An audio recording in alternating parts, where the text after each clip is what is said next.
integrated. There we go. There we go. Okay, now we're good. So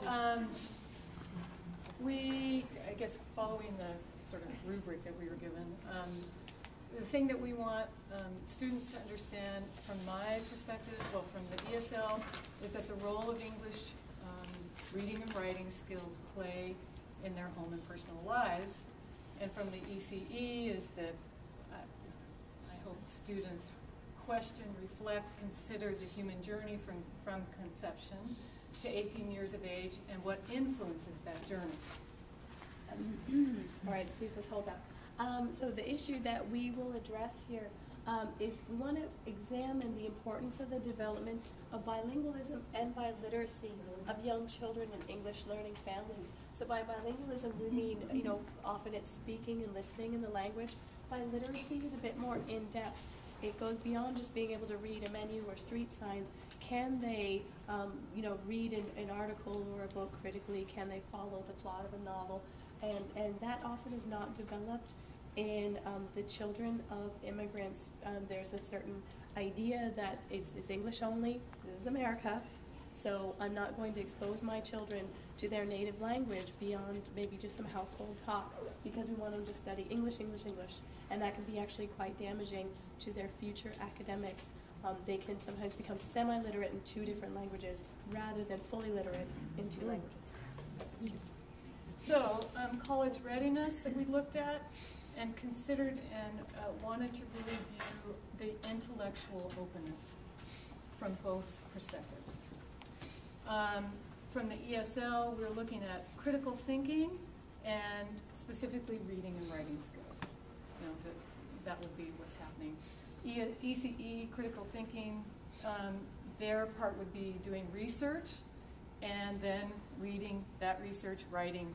And then it brings in the need for some cross-cultural awareness because of what the activity is going to end up being. And here's the activity.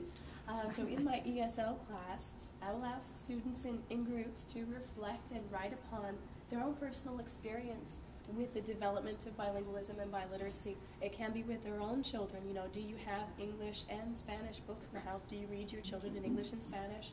A lot of these are maybe 20-something years old, so they've recently gone through this.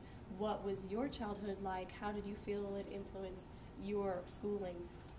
Maybe they feel like they missed out on something, I don't know. So they would write maybe just a few paragraphs, something like an essay, whatever they can do at their level, give them to me, and I send them off to Pamela. So my students will have done research on this topic.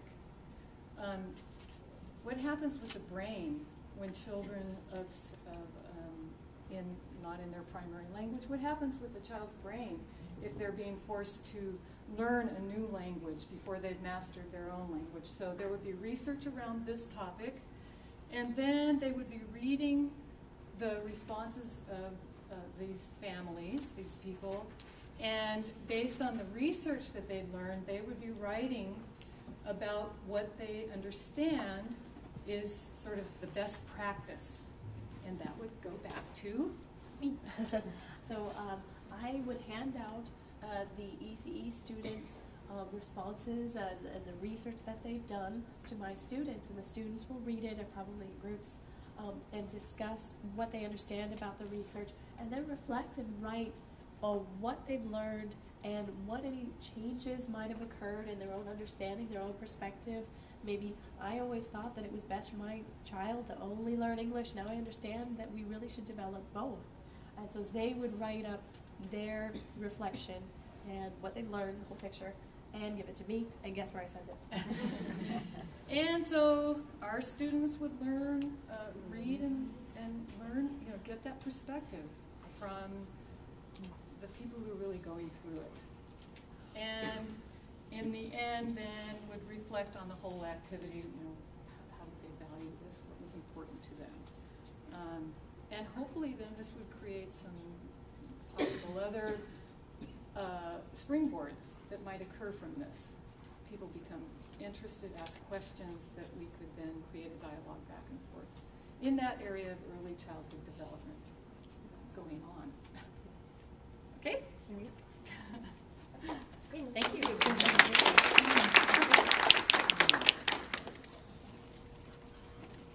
there clarifying questions?